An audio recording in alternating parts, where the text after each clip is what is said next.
스가랴의 내용을 보면 크게 성결함, 성결과 그러니까 거룩과 회복에 대한 얘기예요. 주제가요. 하나님께서 장차 메시아를 보낼 텐데 메시아가 오셔서 우리의 모든 죄를 성결하게 할 겁니다. 그 샘물이 솟아나는 것처럼 그 보혈로 우리의 모든 죄를 다 씻고 그저 거룩하게 되어서 하나님의 모든 자녀로 회복시켜 줍니다. 이것이 스가랴서의 내용인데 오늘 5절 볼까요? 여호와의 말씀에 내가 불로 둘러싼 성곽이 되고 그 가운데서 영광이 될 것이다. 내가 불성곽이 된 불성곽. 내가 불성곽이 돼 가지고요. 그래 너희를 다 불로 둘러싼 이 불성곽이 되게 할 것이라.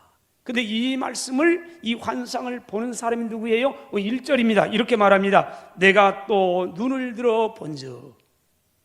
주로 성경이 눈을 들어 본다는 단어는 우리 육신의 눈이 아니에요. 영적인 눈이에요. 스가랴서는 환상 가운데 봤습니다. 뭘 봤어요? 봤더니 오늘 1절 한 사람이 있는데 측량줄을 손에 붙잡은 사람이 있었습니다. 이 측량줄을 붙인 사람에게 내가 물었습니다. 어디로 가십니까? 그랬더니 그분이 대답했습니다. 예루살렘을 측량하여 너비와 길이를 보고자 하노라. 그게 대화 환상이에요. 제가 오늘 내가 내 불성곽이 되리라는 주제인데 먼저는 우리가 본문을 통해 보려고 하는 것은 우리의 모든 것을 기억하시는 하나님. 하나님은 저와 여러분의 모든 걸 안돼요. 다 기억하고 있다는 겁니다. 자, 1절 다시 볼까요? 내가 또 눈을 들어 본즉 내가 누구예요? 스가랴예요. 근데 스가랴라는 이름은 유대인 사이에 아주 흔한 이름이에요. 학자들의 말에 의하면 구약 성경에 약 스가랴라는 사람 인물이 30여 명이 등장하는데요. 그럼 얼마나 많아요? 흔하죠. 여러분 이름이 많다, 이름이 좋다는 거예요? 좀 까닥스럽다는 거예요? 여러분들 이름 한번 보세요. 인터넷에 한번 딱 쳐보세요. 여러분들 이름이 몇 개나 나오는가? 많으면 쉽고 아주 좋다는 겁니다. 이름이 많을수록 쉬울수록 이름이 많아져가요. 그래서 대한민국에 여자들의 이름은 뭔 이름 제일 많이요? 영자, 순자, 정숙이, 진숙이, 하여튼 많이요. 좋은 이름이에요. 이름 부르기 쉽고 또 이름 의미가, 그러니까 이름이 많이 지어요. 스가랴가 그런 이름이에요. 근데 그 이름의 뜻이 뭐냐? 하나님이 기억하신다. 그러니까 신앙인으로서 하나님을 섬기는 사람으로서 하나님이 기억하십니다. 얼마나 이름이 좋아요. 그러니까 막 구약 성경에 있는 30여 명이 30여 명이요. 힘들어요. 삶이 살짝 팍팍해요. 그때도 알아. 하나님께서 내 기억에 내가 이 다 신앙생활 하다가 여지없이 자빠졌어요. 그냥 하나님이 알아요. 우리 연약한 모습을요. 왜 자빠져서 안 물어요. 그분이 뭔지 알아요. 우리 연약함을 그분이 기억해요. 하나님이 나를 기억합니다. 하나님은 저와 여러분을 기억해요. 어떤 상황에서요 믿음으로 살려고 몸부림치지만은 또 넘어져요. 그 모습도 알아요. 주님이 그래요. 알아. 어느 날 막 힘들고 어려워가지고요 기도원에 갔어요. 저 기도원에 우리 수양관에 가가지고 쭉 그래요. 알아. 북목사 알아. 그분이 안 돼요. 그거 알면 어째요? 그래. 아무도 몰라줘도 아무도 이해해주지 못하고 오해가 있어도 그분이 안 돼요. 알아. 내가 알아. 그게 힘 아니에요? 어떤 상황에 처해도 그분이 나를 찾아오셔서 그래. 내가 하나님 아버지 나 힘들어요. 그때 그분이 알아. 그러면 돼요. 그게 우리의 힘이에요. 하나님이 안 돼요. 스가랴를. 하나님은 아세요. 모든 걸 다 알아요. 저와 여러분을 알아요. 출애굽기 죄송합니다. 이사야 49장 14절로 16절에 이스라엘이 바벨론의 포로로 잡혀갔습니다. 10년, 20년이 지나갑니다. 해방이 보이질 않아요. 30년, 40년이 흘러가요. 고국에 돌아갈 기미도 안 보여요. 너무 절망적이에요. 그래서 하나님을 향해 말합니다. 하나님, 우리를 버렸나 봐. 하나님이 우리를 버리지 않다 이럴 수가 있어? 하나님이 우리를 잊었나 봐. 절망합니다. 그때 하나님께서 이렇게 말씀합니다. 14절로 16절 오직 시온이 이르기를 여호와께서 나를 버리시며 주님께서 나를 잊으셨습니다 하였거니와. 이스라엘 백성 너무 힘드니까요. 그것 한 번, 두 번이 아니에요. 1년, 2년이 아니에요. 10년, 20년이 아니에요. 70여 년이에요. 그러니까 하나님을 버렸다. 하나님 우리 잊었어. 그런데 주님이 뭐라고 답합니까? 여인이 어찌 그 젖 먹는 자식을 잊겠으며. 여러분, 젖 먹는 자식을 어떻게 잊겠느냐? 여인이 자식을 잊겠느냐? 아니에요. 젖 먹는 자식을 어떻게 잊겠느냐는 거예요. 젖을 먹여야 되는데 아이가 멀리 있어요. 내가 친정집에 갔는데 아이를 놓고 왔어요. 하루가 지나가요. 이틀이 지나가요. 젖을 먹여야 돼. 젖이 퉁퉁 부어와요. 남편은 혹 꼴 보기 싫어가지고 오기 싫어요. 그래도 어때요? 젖 먹는 내 자식이 있어요. 젖이 통 풀어요. 견딜 수가 없어요. 그래 돌아와요. 주님이 그렇다는 거예요. 여인이 어찌 그 젖 먹는 자식을 잊겠으며 자기 태어난 아들을 긍휼히 여기지 않겠느냐. 그래 인간은 혹시 잊을 수 있습니다. 지금도 얼마든지 자식을 버리는 부모도 있어요. 그러나 혹시 그들은 잊을지라도 나는 너를 잊지 아니할 것이라. 왜? 하나님은 왜 우리를 못 잊습니까? 따라서 합시다. 내가 너를 손바닥에 새겼고. 아멘. 손바닥에 쓴 것이 아닙니다. 새겼답니다. 우리가 손바닥에 종종 써요. 급한 일 있으면 메모지는 없고 그리고 얼른 손바닥에다 볼펜 내가 써요. 그래 땀이 나든지 시간이 갖고 씻어버리면은 그게 지워져 버려요. 그런데 새기면요 1년이 아니라 10년이 가고 100년이 가고 1000년이 가고 2000년이 가도요 새긴 거는 사라지지 않아요. 마지막으로 두 번째, 나의 모든 걸 알고 기억하시는 하나님은 우리가 힘들고 어려움을 당할 때, 위기가 처할 때 우리의 보호자가 됩니다. 불성곽이 된다는 겁니다. 5절 이렇게 말합니다. 여호와의 말씀에 내가 불로 둘러싼 성곽이 되며 그 가운데에서 영광이 되리라. 따라서 합시다. 내가 불로 둘러싼 성곽이 되리라. 성곽이 뭡니까? 여러분 성을 보호하기에 둘러있는 담 아닙니까? 보호막? 개인의 집을 보호하기 위해서 옛날에는 어땠어요? 처음에는 울타리 세웠어요. 쌀이나무로 울타리 다 했어요. 이게 조금 살만하다고 조금 발전하니까 뭘 했어요? 돌담 쌓았어요. 그 돌담 쌓고 조금 경제가 살아나고 살만했어요. 그랬더니 어떻게 됐어요? 브로크담 쳤어요. 지금은 빨간 벽돌로 쳐요. 지금은 이제 거의 다 담을 허물어뜨렸지만요. 왜요? 그만큼 위기를 안 느껴요. 안전하다. 도둑놈도 별로 없으니까. 그래서 다 개방은 반이에요. 그러나 담은 뭐예요? 보호막이죠. 여러분 성을 보호하기 성곽이 필요한 겁니다. 그러나 성곽은 보호갑니다. 그렇다면 성곽이 없는 것이 복일까요? 있는 것이 복일까요? 당연히 있는 것이 복이지요. 그런데 꼭 그런 것만도 아닐 수 있다는 겁니다. 여러분 먼저 보세요. 먼저 BC 586년도에 예루살렘 성도 무너졌습니다. 성전도 무너졌습니다. 성곽도 다 무너져 버렸습니다. 범죄한 이스라엘 백성들에 대한 하나님의 심판이었습니다. 그리고 무너진 지 70년이 지난 지금도 성벽은 여전히 무너진 그대로입니다. 보호막이 사라져 버렸습니다. 하나님의 심판의 표가 여전히 있습니다. 그런데 왜 예루살렘은 성곽 없는 성읍이 될 것이라고 말합니까? 자 4절 볼까요? 이제 너는 달려가서 그 소년에게 말해 이르기를 예루살렘은 그 가운데 사람과 가축이 많으므로 성곽 없는 성읍이 될 것이라. 예루살렘은 성곽이 원래 있었어요. 다요.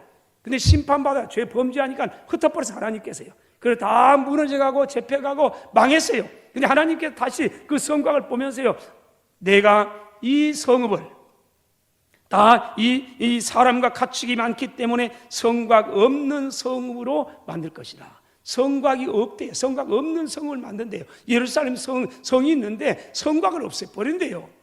왜 그래요? 축복입니까? 심판입니까? 여기에서는 축복을 말해요. 사람과 가축이 번성함으로 성이 감당할 수가 없어요. 이 울 안에는 살아갈 수가 없어요. 그렇게 하나님께 약속했다는 겁니다. 오늘 또 이런 축복이 저와 여러분들에게 이루어지기를 주의 이름으로 축원합니다. 이게 뭐냐, 이게 다 흩어져야 넓이에요. 창세기 49장 22절 요셉에 대한 축복입니다. 요셉은 무성한 가지입니다. 곧 샘 곁에 무성한 가지가 됩니다. 그러니까 샘 곁에 심겨지니까 어때요? 물 빠르게 습기가 잘 자라가나요? 그래서 어떻게 됩니까? 그 가지가 담을 넘었습니다. 경계를 뛰어넘어 버려. 하나님의 축복을 얘기하는 거예요. 예루살렘 성에 먹줄을 가진 그분이 얘기하는 거예요. 내가 예루살렘의 성물 다 성벽을 걷어버릴 것이라. 왜냐하면 사람과 가축이 많으므로 성곽 없는 성읍이 되게 할 것이라. 여러분, 하나님께서 요셉을 축복하니까 담을 뛰어넘어요. 계속 번성하게 된다는 겁니다. 여러분, 한양도성은 어땠습니까? 원래는 사대문 안에만을 의미했습니다. 그래서 사람들이 자꾸 꾸역꾸역 모여들기 시작하니까요, 어째 번창이 아니라 그 사대문 안에 동대문, 서대문, 남대문, 북문, 광화문 다 이 문 안에만 있다가 감당을 못하는 거예요. 그래서 한양이 번창이 가요. 어디로 가요? 한강을 뛰어넘어서 강남으로 와요. 강남에도 쫙 사람들이 꾸역꾸역 모여들고 번창이 가니까 어떻게 됩니까? 그 다음에 분당으로 가고 일산으로 가고 주위로 잘 흩어져 가요. 그 어떻게 가요? 번성이 가요. 그리고 지금은 어때요? 수도권의 인구의 절반이 모여들었고요. 경제, 교육, 모든 문화, 모든 것 국가의 절반 이상이 다 그곳에 모여 있어요. 여러분, 멀리 어디 서울만 그렇습니까? 아니요. 전주도 마찬가지예요. 전주도 원래는 어디가 있어요? 8달러 중국에 땅이 있어요. 그래서 거기에 어디 사대문 아니에요. 동문, 서문, 남문, 북문. 그리고 지금도 교회가 동문교회가 있고요, 서문교회가 있고요, 남문교회가 있고요, 또 북문교회가 있고요. 왜 그래요? 사대문 안에 있었어요. 그런데 사람이 또 여기도 꾸역꾸역 모여들어요. 도청 소재가 가지고 모여들어요. 어디에 돼요? 전주청을 뛰어넘어요. 전주청 넘어가지고 이쪽 강 내려와요. 그러다가 30여 년 전에 사람이 더 보니까 중화산동 이 지역이 1차적으로 개발된 겁니다. 이게 30여 년 전이에요. 그때 우리 교회가 여기 왔어요.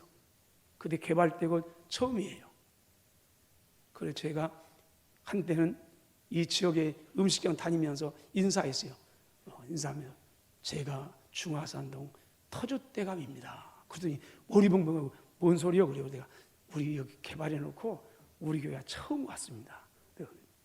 근데 여기가 또 찼어요. 어디로 가요?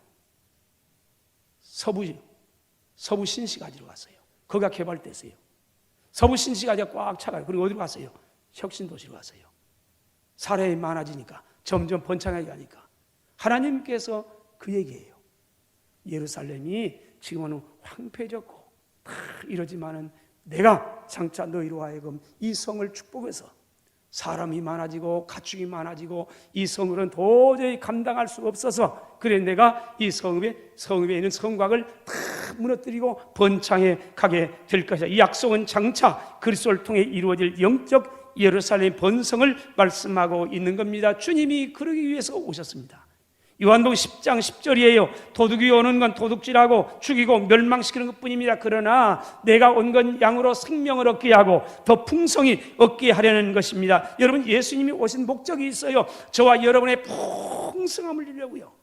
그래서 그리스도인은 자꾸 경계를 뛰어넘어요. 한계를 뛰어넘어요. 교회도 마찬가지예요. 처음엔 여기 시작해요. 그러나 이게 점점 넘어가요. 하나님의 축복을 받으면 계속, 사업장도 마찬가지예요. 우리 자녀들도 마찬가지예요. 우리는 다 국내용이에요. 국내용. 왜요? 해외용이 되려면 뭐부터 해야 해요? 언어부터 달려요. 언어부터요. 언어부터 영어를 잘해야 해요. 근데 우리 때는 영어가 잘 못해요. 근데 우리 자녀는 어때요? 해예요. 그래서 우리가 하는 일이 뭐예요? 부모 세대가. 우리는 국내용이지만 그래서 국내 터전 잘 닦아놓는 거예요. 우리 예배당 터도 닦아놓는 거예요. 튼튼하게 군사랑을 닦아놓고 인천공항을 닦아놓으면 어째요? 그 다음에 우리 다음 세대가 마음껏 그걸 향해서 세계를 향해 나가요. 이게 부모 세대가 하는 일이에요. 우리의 책임이에요.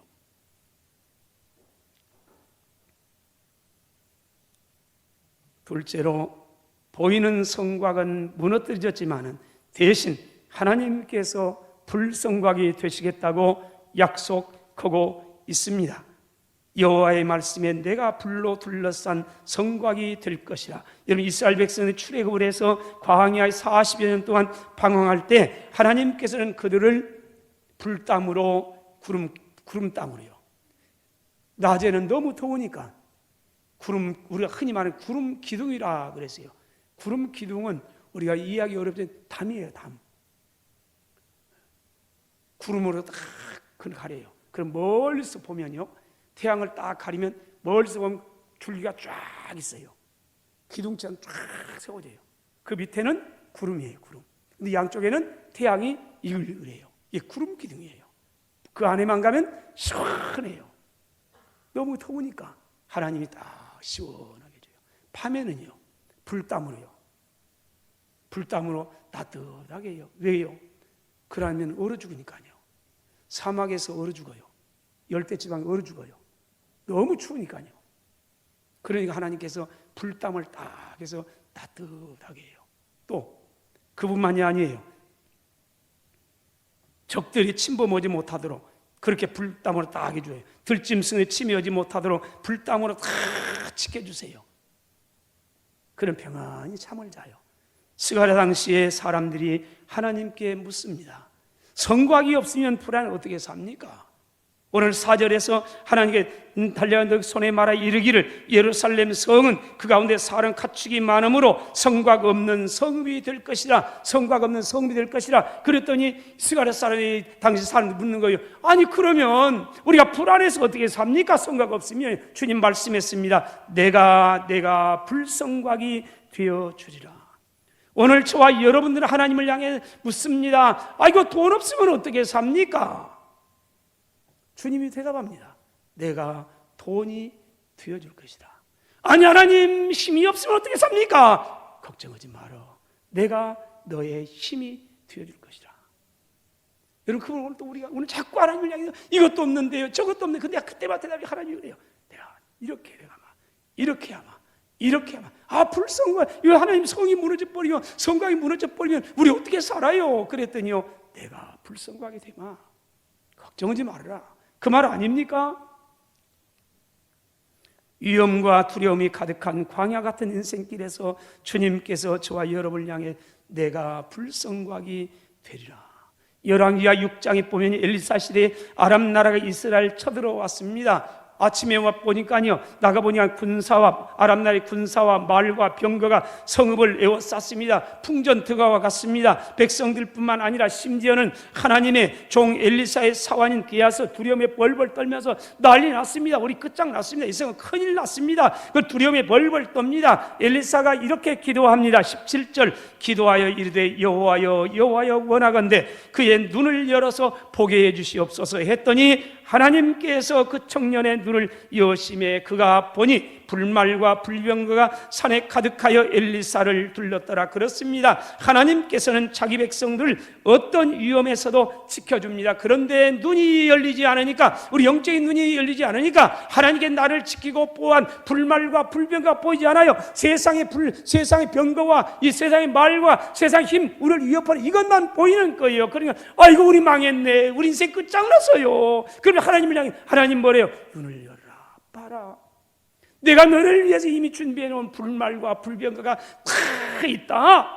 여러분 기도하세요. 하나님 나에게 눈을 열게 해주세요. 불말과 불병거를 보게 해주세요. 여러분 기도할 수 있기를 축원합니다. 하나님께서 우리를 보호해 준다는 거예요. 이사야 43장 2절입니다. 내가 물 가운데로 지날 때 내가 너와 함께 할 거라. 강을 건널 때 물이 너를 침몰하지 못할 거라. 내가 불 가운데 지날 때 타지도 아니할 거라. 불꽃이 너를 사리지도 못할 거라. 왜 그래요? 주님이 우리의 불성곽이 되신답니다. 주님이 우리의 보호자가 된답니다. 물이 아무리 있어요, 홍해 앞에서 벌벌 이스라엘이 떨었습니다. 왜? 이스라엘 백성은 눈이 열리지 않았습니다. 그랬더니 홍해 앞에서 아이고 우리는 다 빠져 죽었습니다. 큰일 났습니다. 근데 하나님은 어때요? 아니에요. 물 가운데를 지날 때도 물이 침몰하지 못할 거라. 어떻게 하나님이 보온다는 거예요. 그래서 그 가운데 길을 냈습니다. 물 가운데로 길을 내면서 물이 침몰하지 못하게 그분이 다 막아주셨습니다. 불 가운데 지날 때 불꽃이 사르지 못합니다. 다니엘 3장입니다. 다니엘 3장에 보면 다니엘의 세 친구인 사드락과 메삭과 아벳느고가 신앙을 지키려다가 느부갓네살 왕에 의해서 7배나 뜨겁게 달군 풀무불에 던져집니다. 그때 주님께서, 예수님께서 그곳에 함께 오십니다. 그들을 머리털 하나도 상하지 않도록 여러분 보호하고, 이 옷에도요 그을림 하나 나지 아니하고요 그분이 다 보호해 주신 줄로 믿습니다. 사랑하신 여러분, 이 약속을 믿는 사람, 하나님의 보호하심을 확실하게 믿고 살아간 사람은 어떤 태풍이 몰아쳐 와도요 절망하지 않습니다. 두려워하지 않습니다. 쫄지 않아요. 담대하게 신앙을 지켜 나가게 되는 겁니다. 왜 그래요? 태산을 넘어 험곡에 가도 그 빛 가운데로 걸어가면 주께서 항상 지키시기로 약속한 말씀은 변치 않습니다. 캄캄한 밤에 다닐지라도 주님께서 내 길이 되십니다. 나에게 밝은 빛이 되십니다. 그러므로 나는 길 잃어버릴 염려가 없습니다. 그러므로 찬양합니다. 할렐루야를 힘차게 불러 영원히 주를 찬양하리. 우리의 찬양 아닙니까? 힘들 때 어려운 믿음에 가는 사람이에요. 오늘 당장에 보면 힘들어요. 맞아요. 내가 물 가운데로 지난 것 같아요. 물이 나를 곧 집어삼킬 것 같습니다. 내가 불 가운데 지난 것처럼 시련이 다가옵니다. 그렇지만요 거기만 보는 게 아니에요. 나를 어떤 상황에서 불 가운데서 물 가운데 지키고 보호해 주시는 나의 불성곽이 되시는 그분이 나를 확 지키고 있다는 거예요. 이걸 바라보는 거예요. 문제는 뭐냐? 내가 눈이 열리지 않으니까요. 세상만 봐요. 문제만 봐요. 환경만 봐요. 그러니까 절망하는 거예요. 주님을 보라는 거예요. 주님이 우리를 보호한다는 거예요. 그러면 오늘 또 얼마든지 할렐루야를 힘차게 불러 영원히 주를 찬양할 수 있습니다. 그러므로 우리의 불성곽이 되시는 우리의 보호자가 된 주님 안에 살아야 됩니다. 요한복음 15장 4절로 5절입니다. 내 안에 거하라. 나도 너희 안에 거하리라. 가지가 포도나무에 붙어있지 아니하면 스스로 열매를 맺을 수 없는 것처럼 너희도 내 안에 있지 아니하면 아무것도 할 수 없다. 너희도 내 안에 있지 아니하면 예수님 안에 거하라는 겁니다. 불성곽 안에 거하라는 겁니다. 그분 안에 믿음으로 거하라는 겁니다. 거기만 하면 그분이 다 보호해 준다는 겁니다. 어떤 상황에서도요. 지금 비가 그쳐서 다행입니다만은 일부 때는요 비가 막 우두둑 왔어요. 근데 우리는 비가 오든 상관이 없어요. 예배드는데 아무런 지장이 없어요. 왜 그래요? 예배당 안에 있으면요 장대비가 쏟아들죠. 장대비라서 걱정이 없어요. 예배드에 전혀 지장이 없어요. 당당하게 예배드리고 평안하게 예배드려요. 여러분, 우리가 어디에 있느냐가 중요한 거예요. 세상의 광풍이 나를 몰아쳐가지고 코로나의 광풍이 나를 확 집어삼키려고, 교회를 집어삼키려고. 근데 우리는 불성곽이 돼 그분 안에만 있으면요 코로나의 태풍도 문제가 아니에요. 그분이 보호해요. 다 그분 안에만 있으면요. 그래서 오늘 또 우리는 우산 가지고 와서요 장대비가 올려면 와라, 보슬비가 올려면 와라, 상관없다. 이 우산 안에 있으면 나는 평안할 수 있다. 그거 아닙니까? 여러분, 우리는 오늘 집안에서 평안하게 잠을 자요. 막 천둥번개가 치든 뭐든 캄캄한 밤이든 상관없어요. 왜 그래요? 집 보호막이 있어요. 담이 있어요. 대문도 어떤 사람이 열쇠를 막 3개까지 4개까지 참만하세요. 이 열쇠, 저 열쇠, 그 열쇠, 방열, 하여튼 몰라요. 번호키, 먼키까지 나와버려요. 하도 많이 나왔잖아요. 왜 그래요? 불안스러우니까요. 그 안전막 아니에요? 우리가 우산 안에만 있으면요, 주님 안에만 있으면요, 세상에 아무나 흔들려고 할지라도 두려움이 없어요. 그 안에다 아무리 나를 집어삼키려고 부르닥치는 어떤 환난과 풍파에도 나의 보호자가 되시고 나의 요새가 되시고요, 나의 불성곽이 되신 주님 안에만 있으면 오늘도 당당하게, 담대하게, 평안하게 살아갈 수 있을 줄로 믿습니다. 그러므로 우리는 이렇게 찬양합니다. 주 안에 있는 나에게 딴 근심 있으랴. 십자가 밑에 나아가 내 짐을 풀었네. 이 찬양이 오늘도 계속되어지기를 주의 이름으로 축원합니다.